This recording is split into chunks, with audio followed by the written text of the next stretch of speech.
नमस्कार दोस्तों, स्वागत है आप सभी का अनसुनी हाट के एक और हैरान कर देने वाले बहुत ही ज़्यादा खौफनाक एपिसोड में। दोस्तों, आज की इस वीडियो में मैं आप लोगों के सामने राहुल नाम के एक व्यक्ति के साथ घटी एक बहुत ही ज़्यादा हैरान कर देने वाली भूतिया घटना की कहानी मैं आज आप सभी के सामने लेकर आ चुका हूँ। तो दोस्तों, कहानी को लंबा ना ज़्यादा खींचते हुए आइए शुरू करते हैं कहानी को।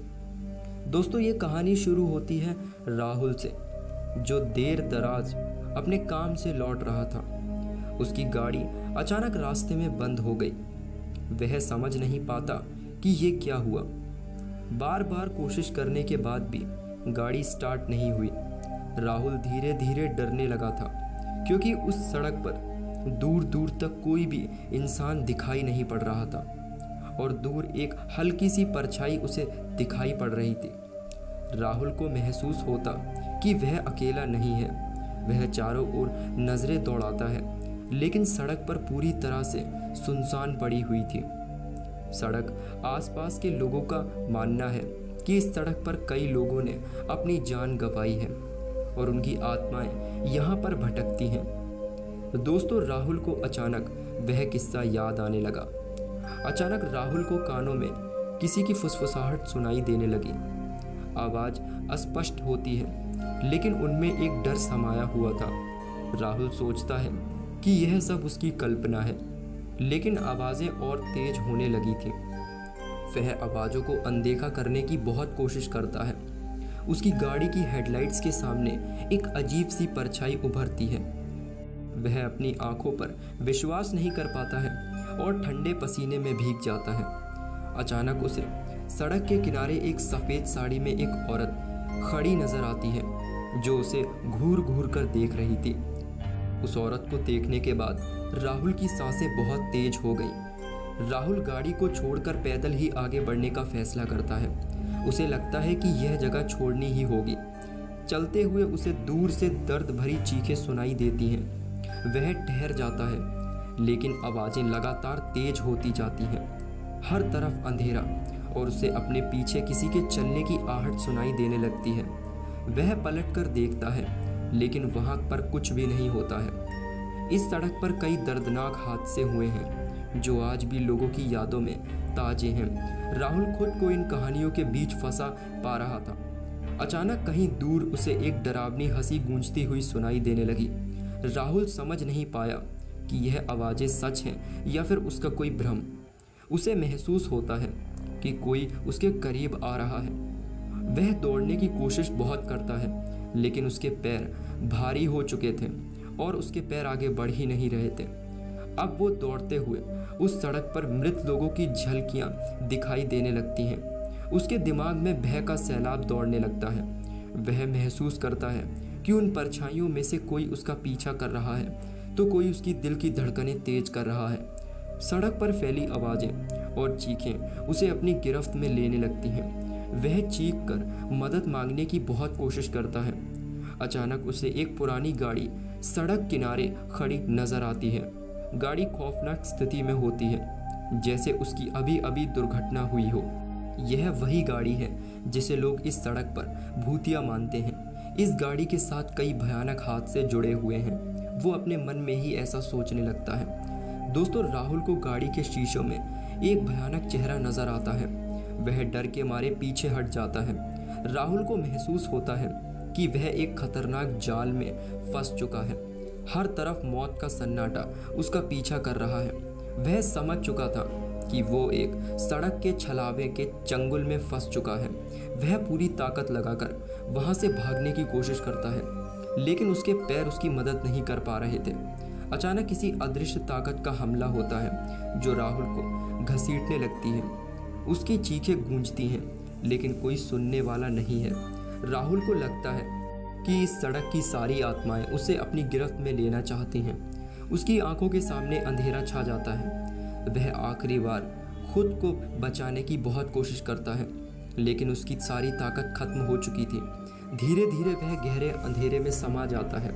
उसके पास ना कोई उम्मीद बची थी और ना कोई शक्ति। अगले दिन उस सड़क पर राहुल की गाड़ी मिलती है, लेकिन राहुल का कुछ पता नहीं चलता। लोग एक बार फिर से उस सड़क के भूतिया कोने में जाते हैं, जहाँ पर वो सब हादसा हुआ था, लेकिन वो गाड़ी जो हमेशा उस जगह पर दिखती थी वो वहाँ पर नहीं थी।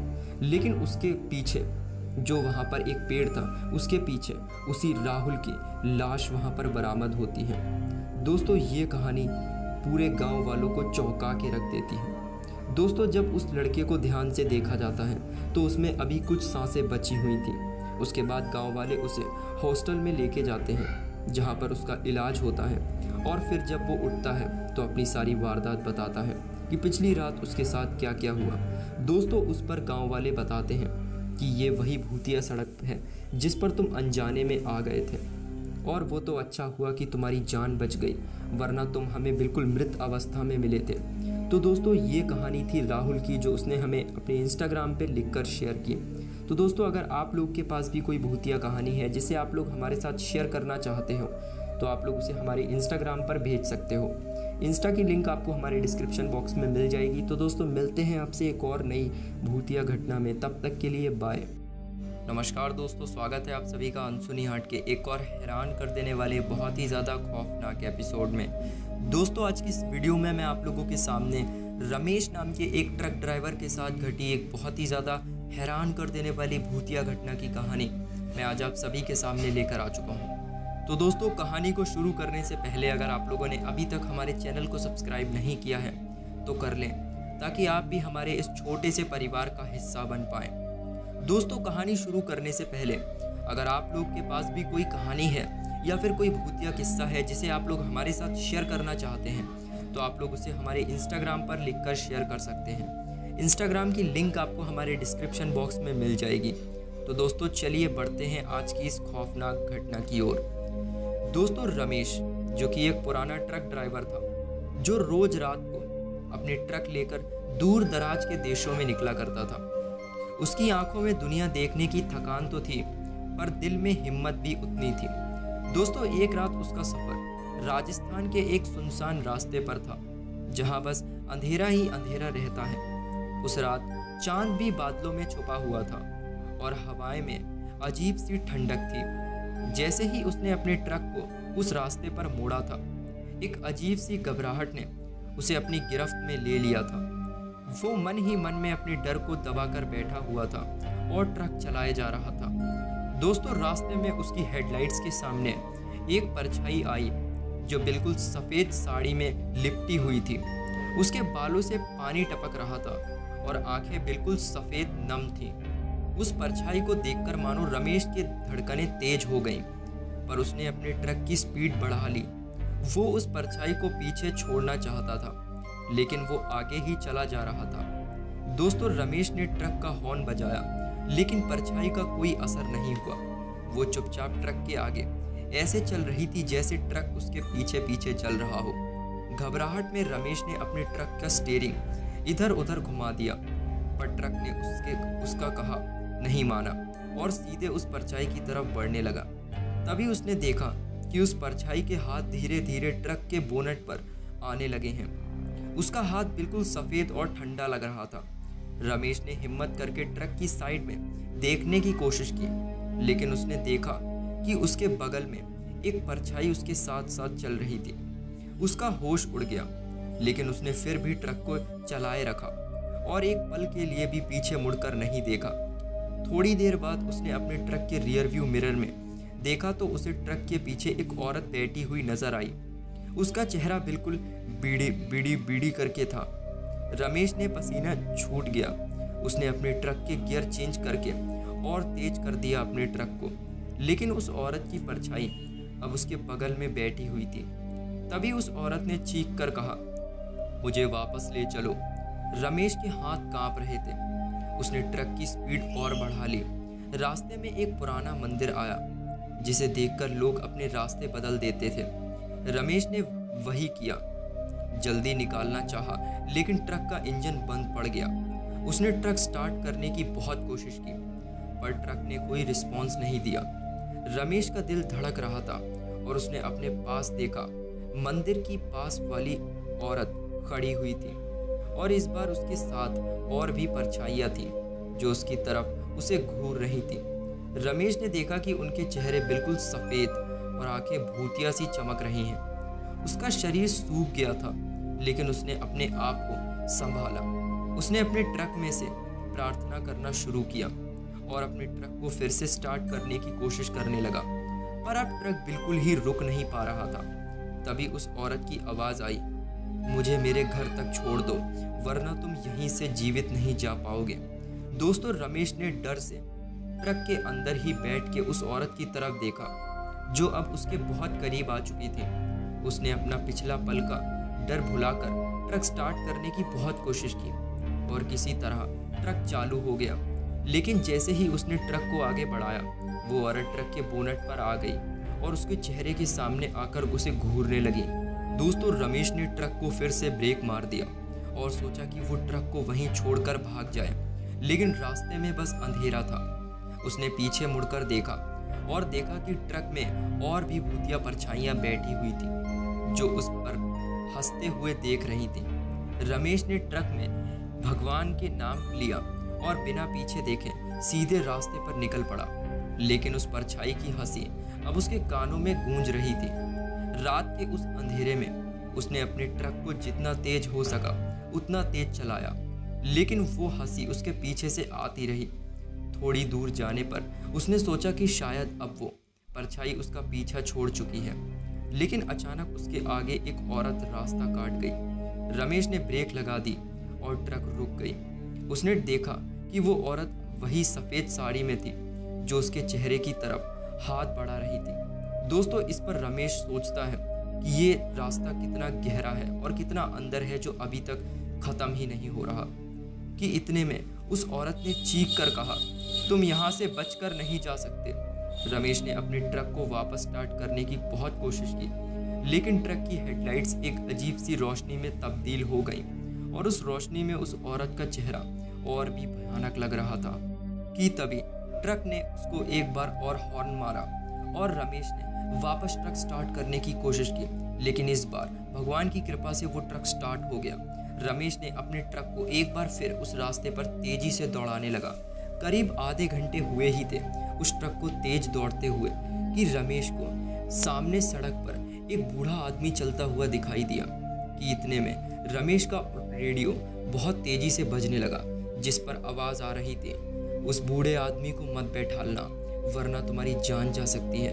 कि तभी इतनी देर में रमेश ने अपने ट्रक से पीछे मुड़कर देखा तो वो बूढ़ा आदमी की शक्ल बिल्कुल गायब थी। दरअसल उसका शॉल से मुंह ढका हुआ था और मुंह उसका गायब था। उसकी जगह बिल्कुल काला अंधेरा था। ये देखकर रमेश की तो मानो रूह उसके शरीर से निकल गई। थोड़ी देर बाद ही रमेश अपने ट्रक को हाईवे पर चढ़ा देता है। हाईवे पर थोड़ी देर ट्रक चलाने के बाद वो अपने ट्रक को एक ढाबे पर रोकता है, जहाँ पर वो अपनी आप बीती उन सभी को सुनाता है, जिस पर वहाँ के बैठे लोग चौंक जाते हैं। और वहाँ बैठा एक बूढ़ा आदमी बताता है कि जिस रास्ते से तुम आ रहे हो, आए ना दिन उस रास्ते पर कुछ ना कुछ घटनाएं होती रहती हैं। वो तो अच्छा है कि तुमने उस औरत को अपने ट्रक में नहीं चढ़ने दिया, वरना वो तुम्हें ख़त्म कर देती। तो दोस्तों, ये थी रमेश की कहानी, जो उसने हमें इंस्टाग्राम पर लिखकर शेयर की थी। तो दोस्तों, हमें उम्मीद है आपको ये कहानी अच्छी लगी होगी। अच्छी लगी तो हमारे चैनल को सब्सक्राइब कर देना और मिलते हैं आपसे एक और नई कहानी में। तब तक के लिए बाय। दोस्तों, ये कहानी है एक पुराने हॉस्टल की, जो अब खाली पड़ चुका है, लेकिन कहते हैं वहाँ अब भी कुछ अनजान आत्माएं रहती हैं। हॉस्टल का एक पुराना हिसाब है, जो लोग वहाँ कभी रात में रुकते हैं उनके साथ कुछ ना कुछ बुरा ज़रूर होता है। शायद इसी वजह से उस हॉस्टल को भूतिया हॉस्टल कहा जाता है। दोस्तों, कहानी की शुरुआत तब होती है जब राघव और उसके कुछ दोस्त नए सेमेस्टर के लिए उस हॉस्टल में रुकने जाते हैं। हॉस्टल पुराना और अजीब था और एक तरह की डरावनी खामोशी उस जगह को घेरे हुए थी। राघव और उसके दोस्तों ने उस हॉस्टल में कुछ ना कुछ अजीब महसूस किया था। उस हॉस्टल में एक पुरानी कहानी बहुत मशहूर थी। एक लड़की जो हॉस्टल में रहा करती थी, उसने खुद को हॉस्टल के कमरे में फांसी लगा ली थी। कहते हैं कि वो लड़की अब भी वहाँ भटक रही है और रात के अंधेरे में उसका साया दिखाई पड़ता है। पहली रात राघव और उसके दोस्त हंसते खेलते और मजाक करते हुए सो गए, लेकिन आधी रात को एक भयानक चीख से उनकी नींद टूट गई। सब चौंक कर उठ बैठे, लेकिन उस चीख का कोई ठिकाना नहीं मिला। ये उनके लिए बस एक छोटी सी शुरुआत थी। अगली सुबह सब दोस्तों ने इस चीख के बारे में बात की, लेकिन सब ने इस बात को नज़रअंदाज कर दिया। लेकिन राघव को एक अजीब सी घबराहट थी, जैसे कुछ बुरा होने वाला हो। उनके दिल में अब ज़ोरों से घबराहट बैठ चुकी थी, जो अब निकलने का नाम नहीं ले रही थी। अगली रात राघव ने सोचा कि वो थोड़ी देर के लिए हॉस्टल के कॉरिडोर में घूमेगा, लेकिन जैसे ही वो निकलेगा उसे लगा कि कोई उसके पीछे चल रहा है। जब उसने पीछे देखा तो वहाँ कोई नहीं था, लेकिन एक ठंडी हवा का झोंका उसके कान के नीचे से बह गया। उसी रात जब सब लोग सो रहे थे, तभी किसी ने हॉस्टल की छत पर एक औरत का साया देखा। वो साया धीरे धीरे से छत के कोने से गायब हो गया। राघव और उसके दोस्त इस दृश्य को देख रहे थे कि क्या हो रहा है। एक रात हॉस्टल के केयरटेकर ने सबको बताया कि ये वही चुड़ैल है जो हॉस्टल के कमरे में मर गई थी। कहते हैं उसका नाम शालिनी था और उसे वहाँ के कुछ लड़कों ने इतना परेशान किया कि उसने अपनी जान ही ले ली। तब से वो आत्मा हॉस्टल में भटक रही है।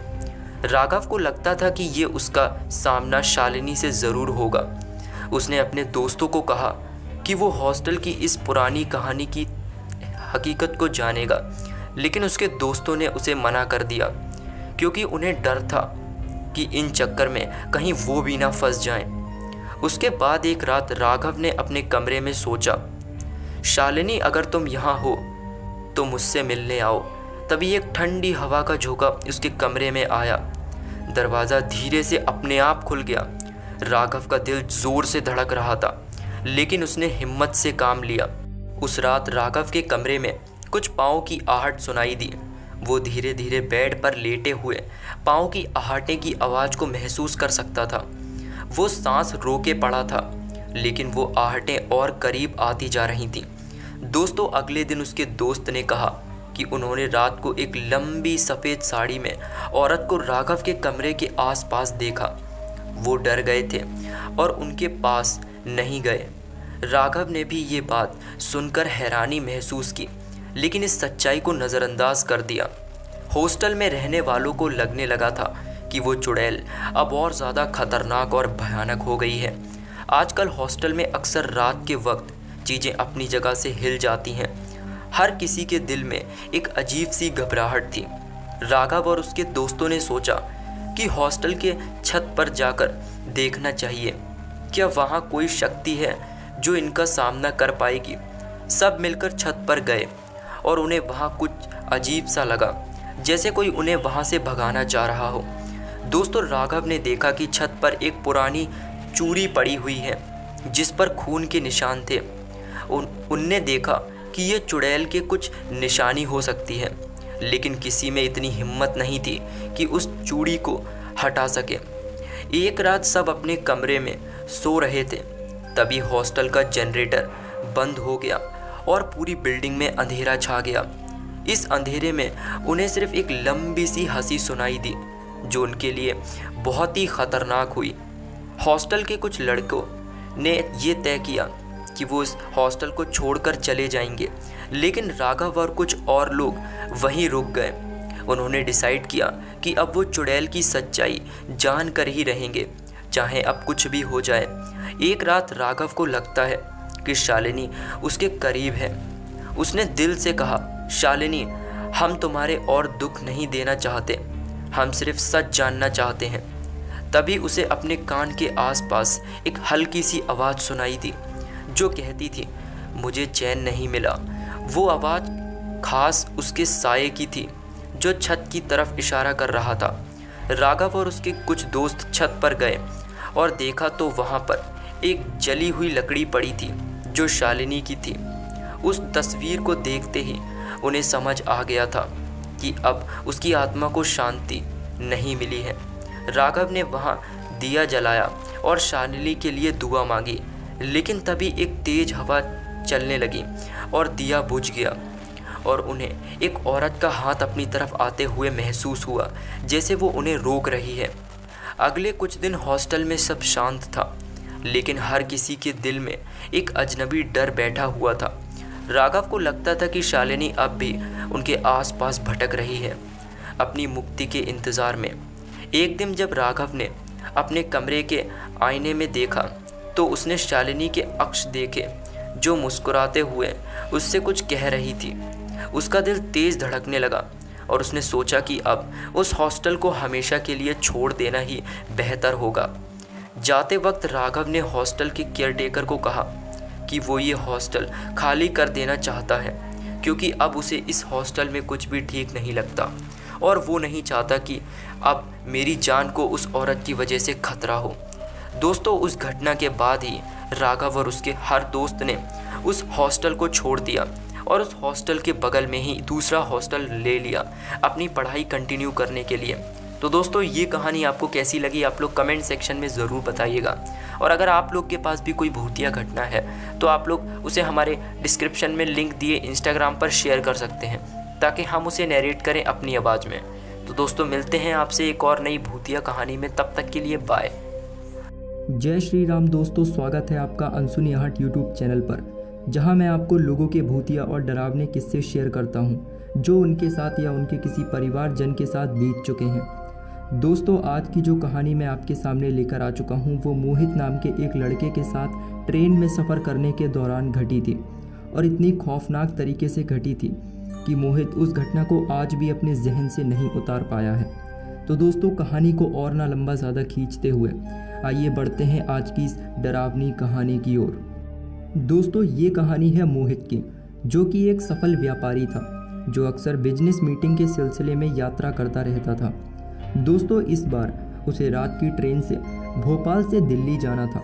ट्रेन के डिब्बे में चढ़ते ही उसे अजीब सा एहसास हुआ, जैसे किसी अनजाने भय ने उसको घेर लिया हो। दोस्तों, जैसे ही ट्रेन ने रफ्तार पकड़ी, मोहित ने महसूस किया कि उसके आसपास बैठे लोग असामान्य रूप से शांत हो गए। किसी के चेहरे पर कोई भी भाव नजर नहीं आ रहा था, मानो वो सभी कोई रहस्य उनसे छुपा रहे हों।